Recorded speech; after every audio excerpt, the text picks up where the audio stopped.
The divorce papers sat on my kitchen table like a death sentence, official and final. How had I gotten here? How had one night, one stupid drunken mistake, destroyed everything I'd spent years building? My name is Vesperine Rooke, but everyone calls me Ves. I'm 34, work in HR administration, and until 3 weeks ago, I thought I had my life under control. I stared at those papers, my coffee growing cold in my hands. The morning light streaming through our suburban kitchen windows felt harsh and unforgiving. Nathan had left them there deliberately, right where I'd see them first thing.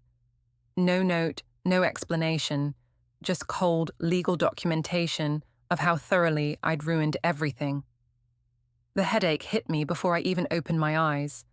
Hotel sheets, unfamiliar cologne, and the sickening realization that I wasn't in my own bed. Bryce Carraway, my boss, lay beside me, his dark hair messy against the pillow. 42 years old, married, and absolutely not worth destroying my marriage over. "Shit," I whispered, sitting up too quickly. The room spun, and fragments of the previous night crashed back into my consciousness. The company conference, the hotel bar, too many drinks, Bryce's hand on my lower back as he guided me to the elevator. My phone buzzed on the nightstand. 3 missed calls from Nathan, my husband of 9 years. 2 texts from our 7-year-old daughter, Amelia, asking when Mommy was coming home. My stomach lurched, and it wasn't just from the alcohol. Bryce stirred beside me, opening his eyes with practiced casualness. This clearly wasn't his first rodeo. "Morning, Ves," he said, stretching like a cat. "Sleep well?" "This was a mistake," I said, scrambling for my clothes scattered across the hotel room floor. "This can't happen again." He shrugged, already reaching for his phone. "Relax. What happens on work trips stays on work trips, right? Besides, we're both adults here." The casual dismissal stung more than I expected. I'd risked everything for this man, and he was treating it like a routine Tuesday. I dressed quickly, avoiding eye contact, my mind already spinning excuses for Nathan. The flight home felt endless. I rehearsed my story. Boring meetings, early bedtime, dead phone battery. Simple lies that Nathan would accept because he trusted me, because he had no reason not to. When I walked through our front door, Nathan was making breakfast for Amelia. He looked up with that warm smile I'd fallen in love with 13 years ago, and guilt crashed over me like a wave. "Hey, how was the trip?" he asked, kissing my cheek.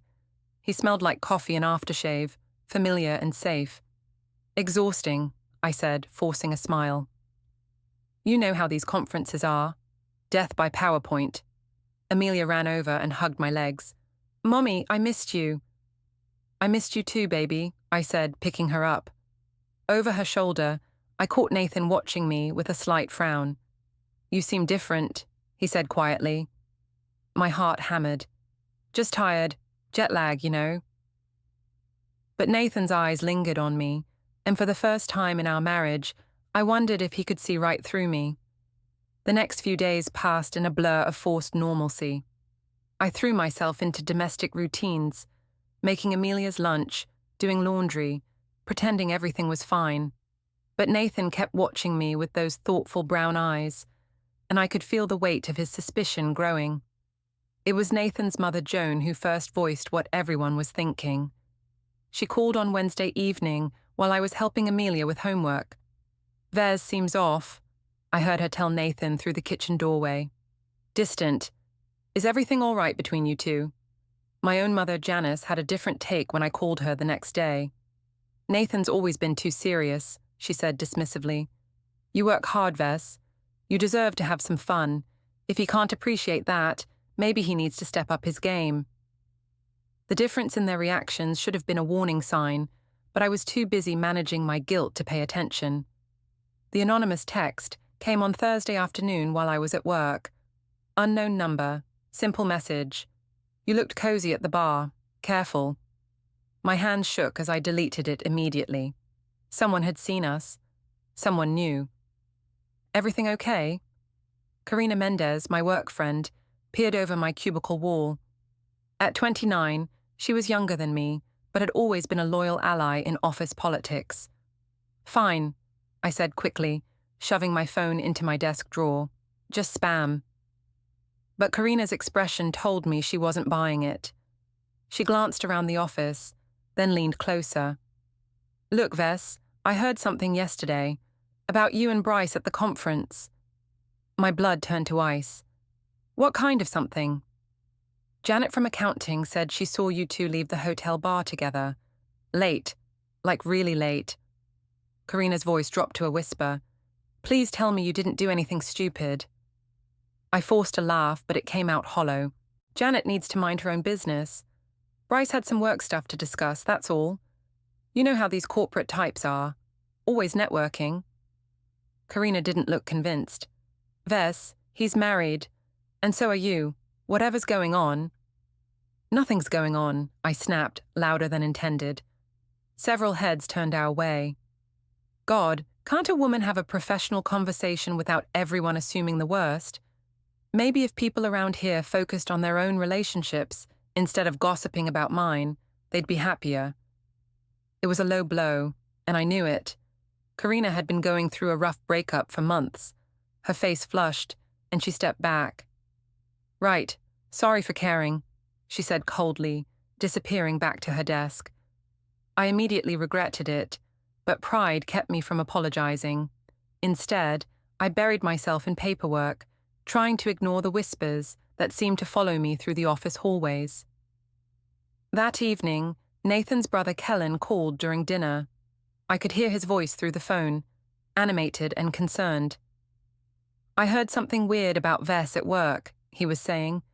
Tom's wife works in her building and she said, It's probably just office gossip, Nathan interrupted, but I caught the way his eyes flicked to me across the dinner table. You know how these things get blown out of proportion. Maybe, but I'll handle it, Kellen. Thanks for the heads up. Nathan hung up and looked at me directly.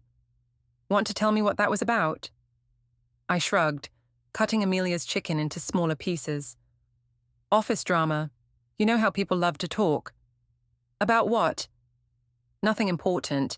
Someone probably saw me talking to Bryce at the conference and decided to make it into something scandalous. Small minds, small gossip.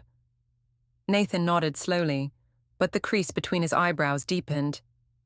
Bryce is your boss, right? The married one? Yes, and it was completely professional. We discussed the quarterly reports and next year's training budget, riveting stuff. I rolled my eyes, playing up the absurdity. Honestly, Nathan, if I was going to have an affair, don't you think I'd pick someone more exciting than my middle-aged boss who talks about spreadsheets for fun? It was meant to be a joke, but Nathan didn't laugh. Instead, he reached for his phone and started scrolling through something, his jaw tight. What are you looking at? I asked, trying to keep my voice casual. Credit card statement, he said without looking up. There's a charge here from the hotel bar. Tuesday night, 11:47 p.m.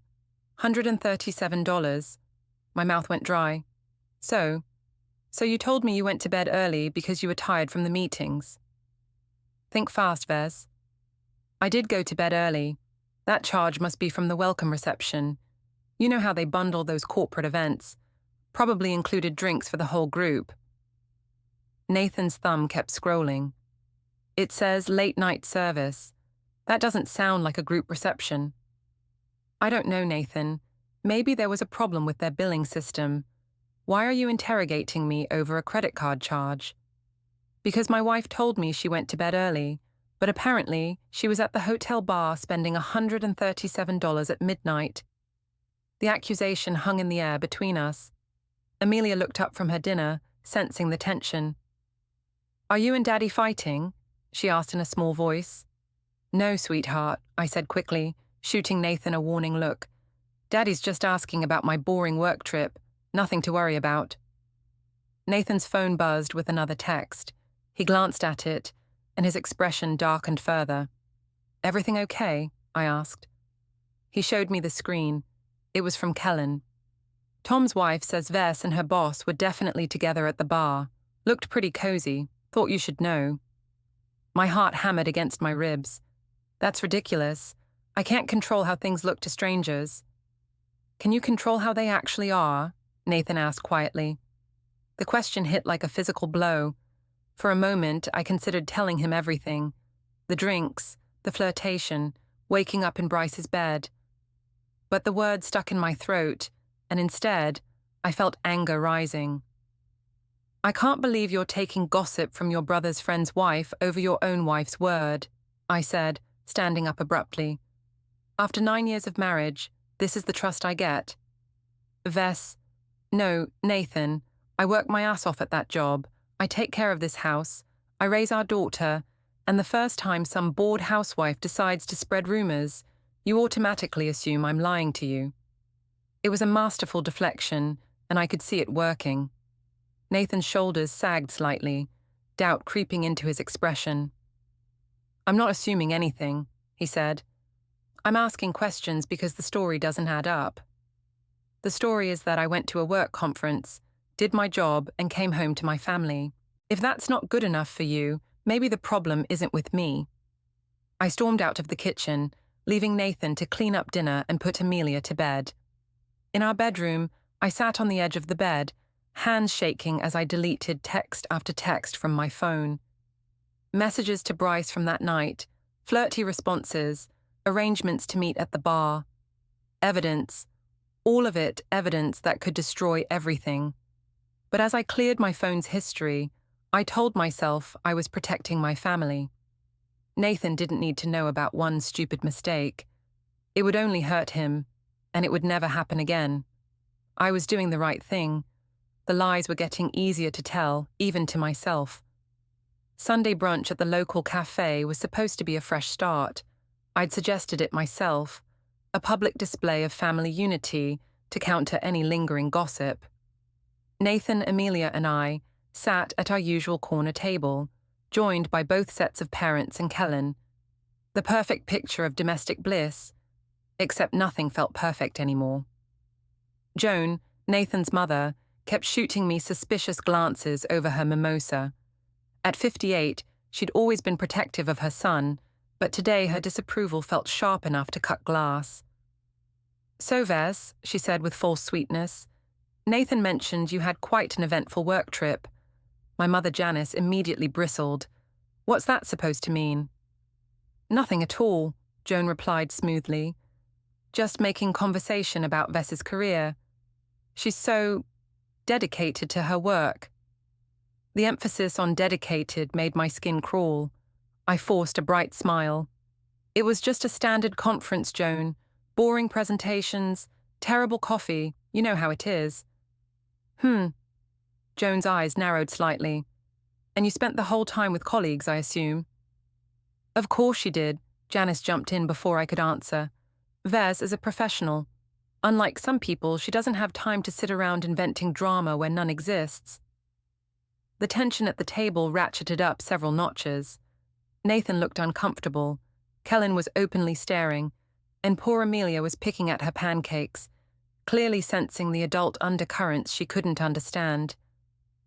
I'm just saying, Joan continued, her voice getting sharper, that when people start talking, there's usually a reason.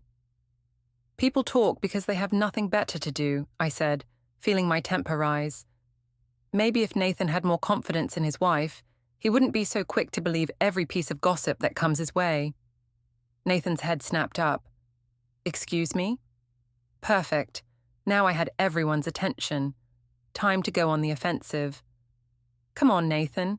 You've been acting weird all week, checking credit card statements, taking phone calls from your brother about office gossip. When did you become so paranoid?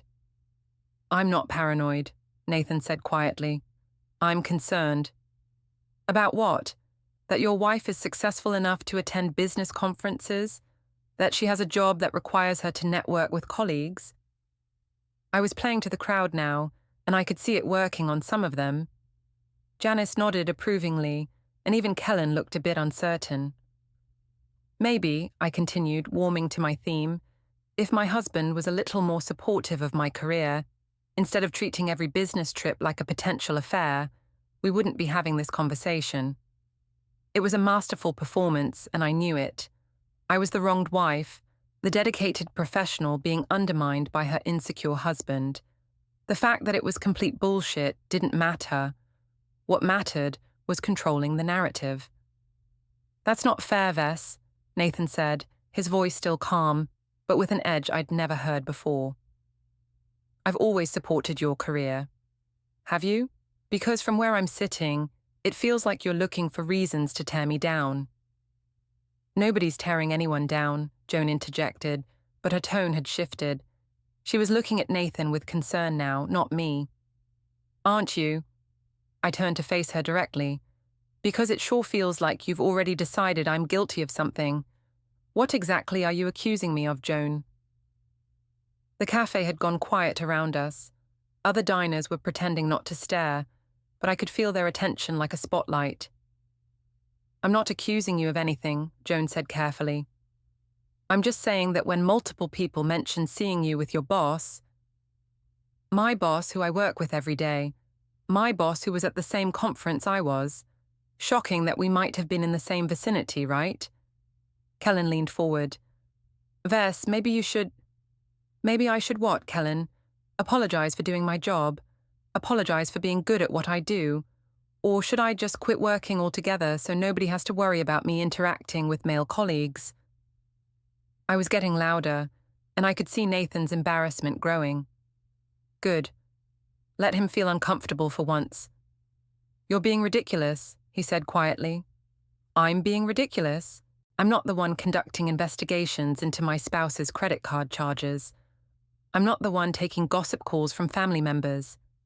I'm not the one treating my wife like a criminal because she had the audacity to leave town for work." The words were pouring out now, and I could see their effect.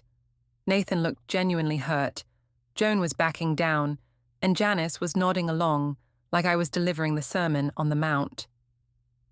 "Sweetie," Janice said, reaching over to pat my hand, "you don't have to defend yourself. Any man should be proud to have a wife as accomplished as you." "Thank you," I said, shooting a pointed look at Nathan.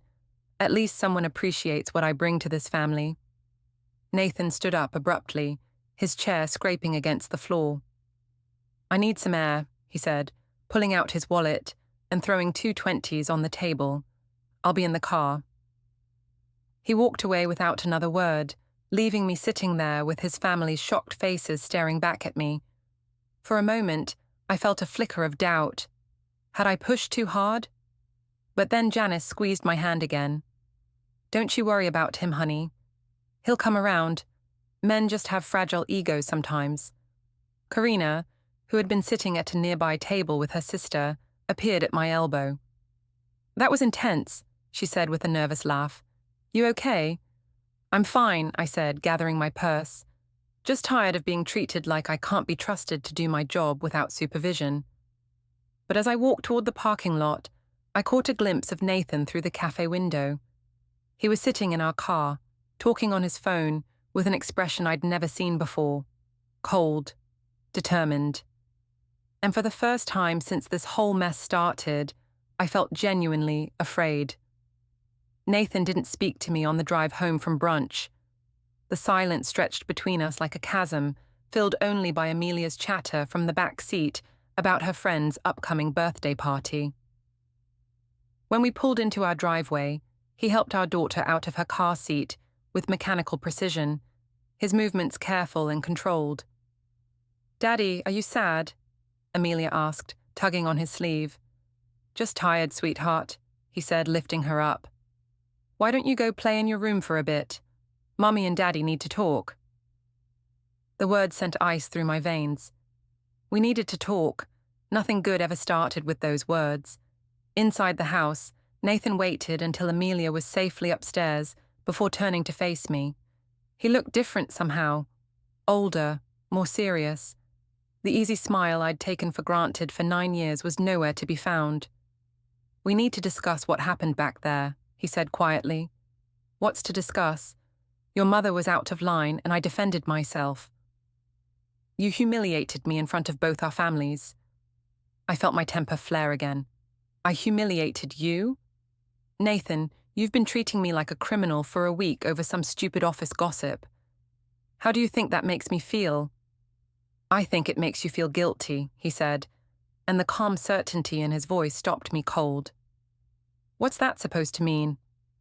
Nathan walked over to the kitchen counter and picked up a manila folder I hadn't noticed before. My stomach dropped.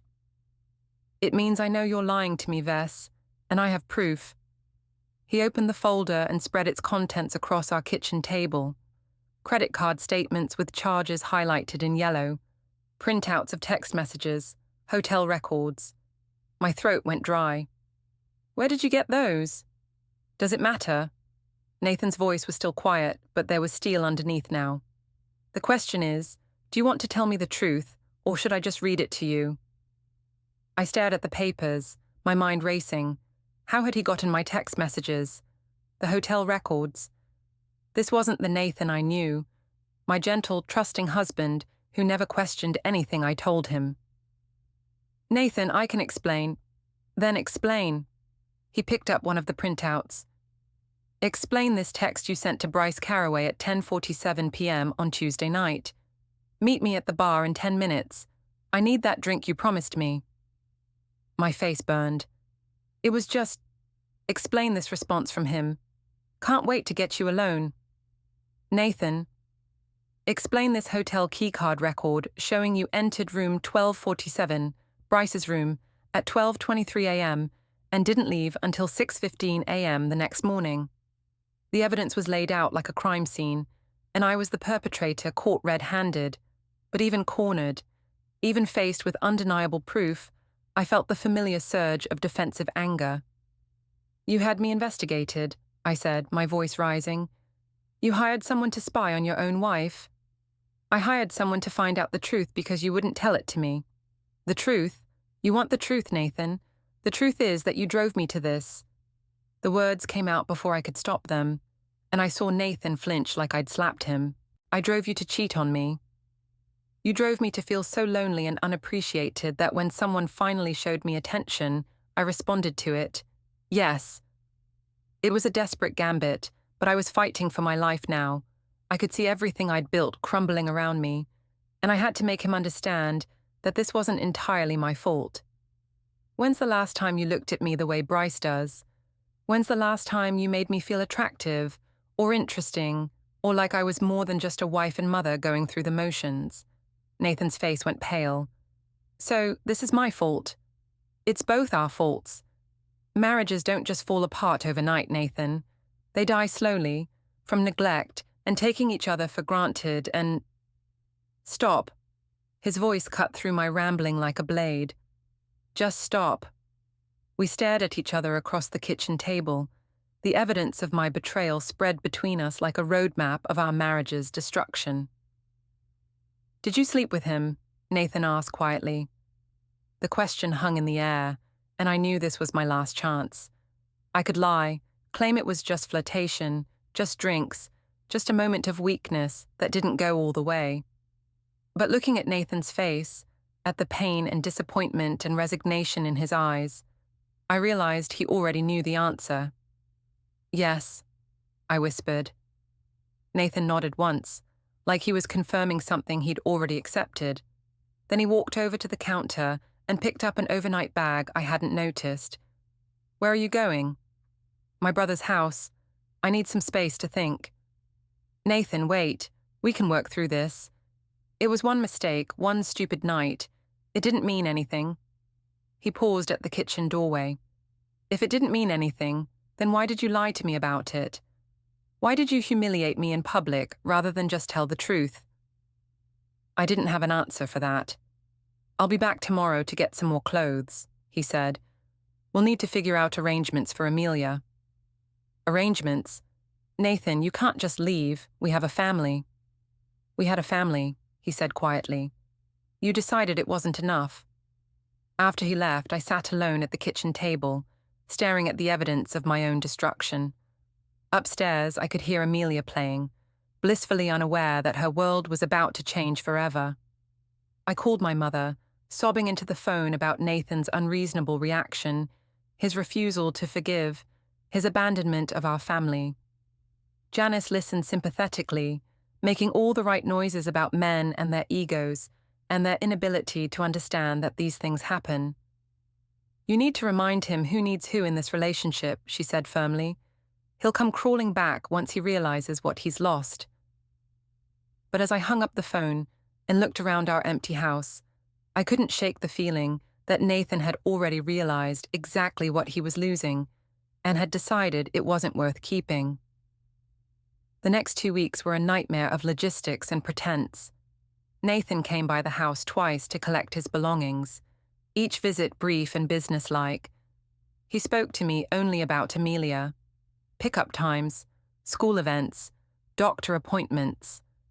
The warm familiarity we'd shared for 9 years had been replaced by the cold efficiency of two strangers managing shared responsibilities. I threw myself into maintaining the illusion that everything was fine. At work, I deflected questions about Nathan's absence with vague mentions of him being busy with a project. At Amelia's school, I smiled brightly at other parents and made cheerful small talk about summer vacation plans. But the facade was exhausting, and cracks were starting to show. Bryce, meanwhile, had become a ghost. He avoided eye contact in meetings, took phone calls whenever I approached his office, and generally acted like our night together had never happened. When I finally cornered him in the parking garage after work on Wednesday, his response was everything I'd feared. "Ves, we need to keep this professional," he said, not even bothering to look up from his phone. What happened at the conference was a lapse in judgment for both of us. A lapse in judgment? I felt anger rising in my chest. "Is that what you're calling it?" "Look, I heard through the grapevine that you and your husband are having some issues. I'm sorry about that, but I can't get involved in your personal drama." "My personal drama? Bryce, you were there. You were part of it." He finally looked at me, and his expression was coldly dismissive. "I was drunk, you were available, and we made a mistake. It happens. But I'm not about to blow up my marriage over one night with a colleague who can't handle her liquor." The casual cruelty of it took my breath away.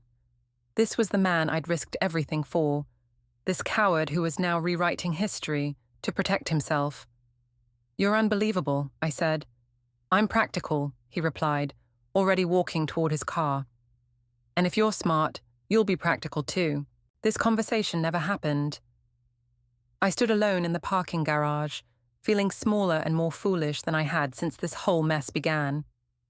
I'd destroyed my marriage for a man who saw me as nothing more than a convenient distraction. At home, things weren't much better. Amelia kept asking when Daddy was coming back, and I kept making excuses that sounded weaker each time. Nathan was working late, or helping Uncle Kellen with a project, or taking some time to think about grown-up stuff. She accepted these explanations with the trusting innocence of a 7-year-old, but I could see confusion creeping into her eyes. The breaking point came on Friday afternoon. I was picking Amelia up from school when I saw Nathan's car in the parking lot. He was talking to Mrs. Henderson, Amelia's teacher, their conversation looking serious and private.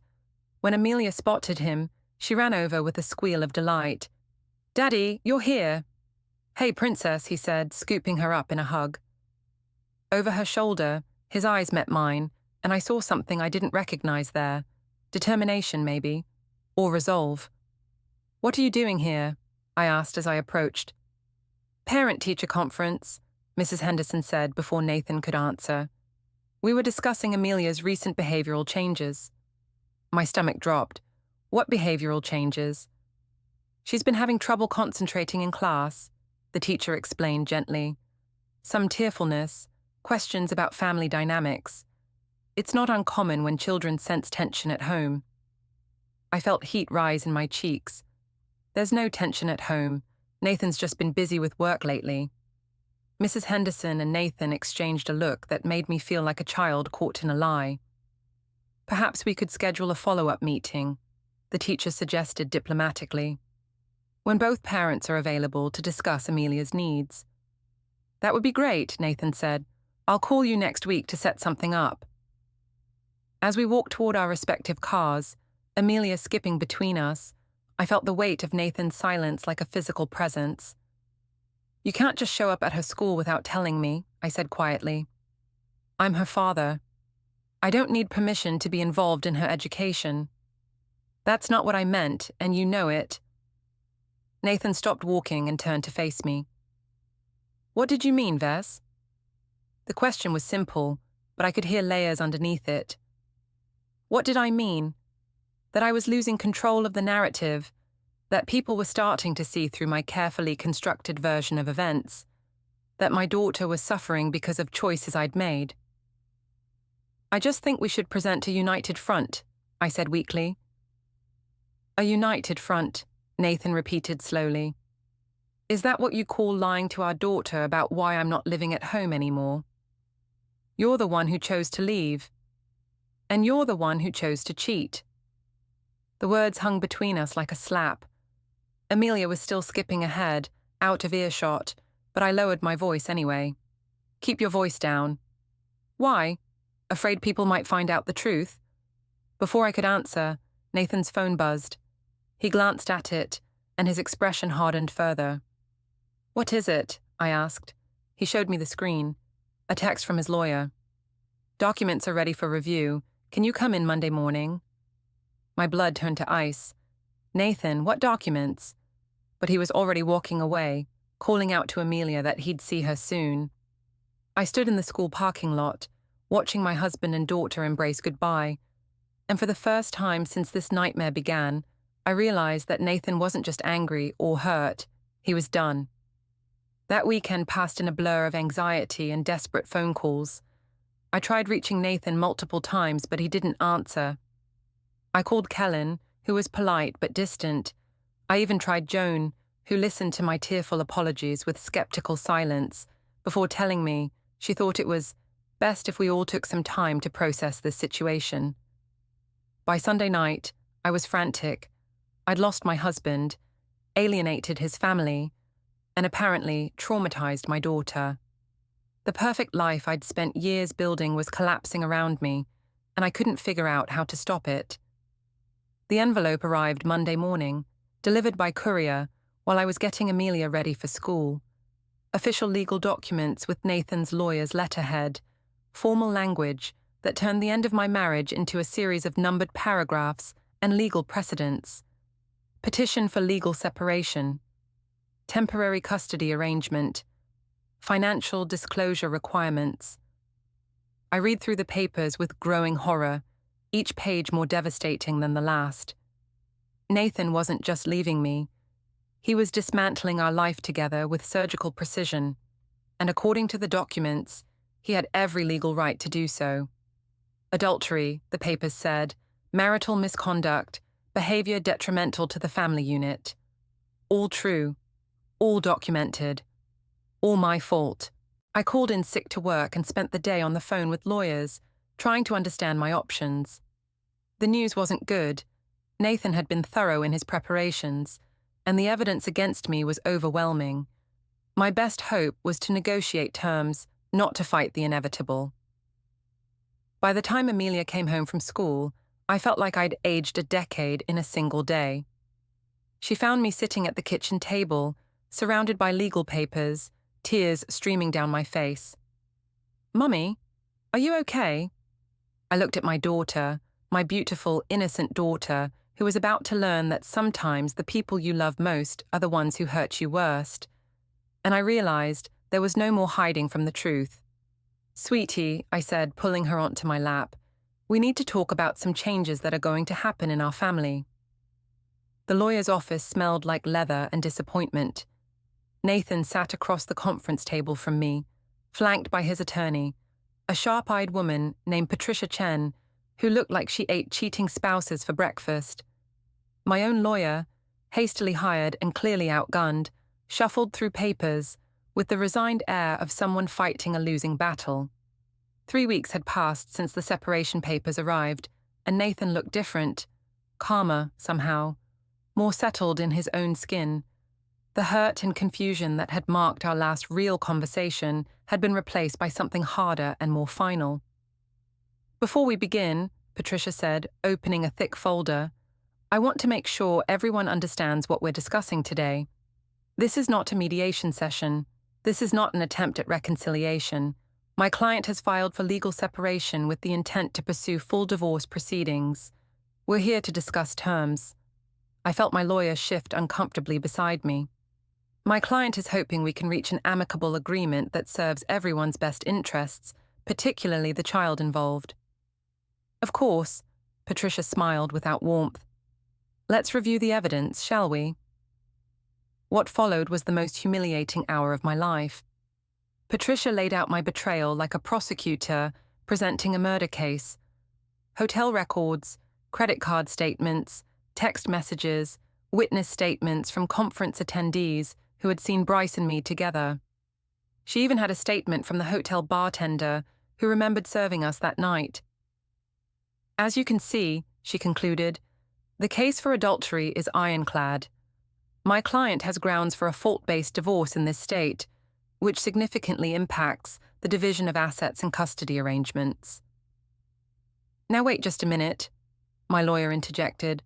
While my client acknowledges that mistakes were made, a single incident of infidelity doesn't automatically disqualify her from... A single incident? Patricia's eyebrows rose. I'm afraid that's not accurate. She slid another set of documents across the table. Phone records going back 6 months, showing dozens of calls and texts between Bryce and me. Hotel receipts from 2 other business trips, restaurant charges from lunches that had lasted well into the afternoon. I stared at the papers in horror. I'd forgotten about some of those calls, those long conversations that had started as work discussions and gradually become more personal. The lunch meetings that had stretched into the evening as we found excuses to spend more time together. The emotional affair that had been building for months before it became physical. As you can see, Patricia continued, this was not a momentary lapse in judgment. This was a sustained pattern of deception and betrayal that culminated in adultery. Nathan spoke for the first time since we'd sat down. I want full custody of Amelia. The words hit me like a physical blow. Nathan, you can't. I can, and I will. His voice was quiet but implacable. You made your choices, Vess. Now I'm making mine. She's my daughter, too. She's a 7-year-old girl who's been asking me why Mommy seems so sad all the time, why Daddy doesn't live at home anymore, and whether it's her fault that our family is broken. Nathan's composure cracked slightly, showing the pain underneath. She's been seeing the school counselor because her grades are dropping and she's having nightmares. Your choices did that to her. I felt tears starting, but Patricia wasn't finished. My client is prepared to allow supervised visitation initially, with the possibility of expanded custody arrangements if Mrs. Rooke demonstrates stability and commitment to her daughter's well-being. Supervised visitation? I turned to my lawyer in panic. Can they do that? He nodded reluctantly. Given the circumstances and the impact on the child, yes. A judge would likely view it as a reasonable precaution. The rest of the meeting passed in a blur of legal terminology and financial arrangements. Division of assets, spousal support, child support payments. Nathan had thought of everything, planned for every contingency. This wasn't the impulsive decision of a hurt husband. This was the calculated response of a man who had weighed his options and chosen the path that best protected his daughter. When it was over, I found myself standing in the parking lot outside the law office, my entire life reduced to a folder full of legal documents. Nathan emerged a few minutes later, walking toward his car with the measured pace of someone who had just completed an unpleasant but necessary task. Nathan, wait, I called out, hurrying to catch up with him. He turned, and for a moment I saw a flicker of the man I'd married, tired, sad, but not entirely closed off. This doesn't have to be the end, I said desperately. We can try counseling. We can work through this. People recover from affairs all the time. Some people do, he agreed, but not us. Why not? Nathan, I love you. I made a terrible mistake, but I love you and I love our family. Doesn't that count for something? He was quiet for a long moment, and I allowed myself to hope that I was getting through to him. "Do you know what the worst part was?" he finally said. "It wasn't finding out about the affair. It wasn't even the lying. It was watching you humiliate me in front of our families, making me out to be the bad guy for asking questions I had every right to ask." I opened my mouth to respond, but he held up a hand. "You didn't just cheat on me, Vess. You tried to destroy my reputation to cover up your own guilt. You made our daughter think I was the reason our family was falling apart. You turned something that was entirely your fault into somehow being my fault too." The accuracy of the accusation left me speechless. "That's when I knew," Nathan continued, "not when I found the hotel records or read the text messages. When I realized that you would rather burn everything down than take responsibility for what you'd done. That's when I knew we were finished." He got into his car and drove away, leaving me standing alone in the parking lot with the wreckage of my marriage scattered around my feet. 6 months later, the divorce was final. Nathan got primary custody of Amelia, the house, and most of our assets. I got a small apartment across town, supervised visitation every other weekend, and the knowledge that I had destroyed the best thing in my life for absolutely nothing. Bryce had transferred to another division within a month of our affair coming to light, citing new opportunities for career growth. His wife never found out, as far as I knew. He'd managed to escape the consequences of our night together completely unscathed. I, on the other hand, lost everything. The final twist came on a Tuesday afternoon in late fall. I was picking up Amelia from one of our supervised visits when Nathan approached me with an envelope. "What's this?" I asked. "Wedding invitation," he said simply. I opened it with shaking hands. "Nathan Rooke and Jennifer Walsh request the pleasure of your company." The date was set for the following spring. "Jennifer Walsh?" I said, my voice barely a whisper. "The teacher from Amelia's school." Nathan nodded. "We've been dating for 3 months. Amelia adores her." I stared at the invitation, feeling the ground shift beneath my feet. Nathan had moved on. He'd found someone new, someone who made him happy, someone who would be a stepmother to my daughter. In less than a year, he'd rebuilt his entire life without me. "You're really doing this," I said. "I'm really doing this," he confirmed. "I wanted you to hear it from me first before Amelia mentioned it." As I watched him walk away, toward his car, toward his new life, toward the happiness I'd thrown away, I finally understood the full scope of what I'd lost. Not just a husband, not just a marriage, but the future we'd planned together. The family trips we'd never take, the anniversaries we'd never celebrate, the quiet Sunday mornings we'd never share again. I'd traded it all for one night with a man who'd forgotten my name within a week. The divorce papers had been signed, the custody arrangement was final, and Nathan was getting remarried. There was no appeal, no second chance, no way to undo the choices that had brought me to this moment. I got in my car and drove to my empty apartment, where I would spend another evening alone, wondering how someone could be so smart and so stupid at the same time.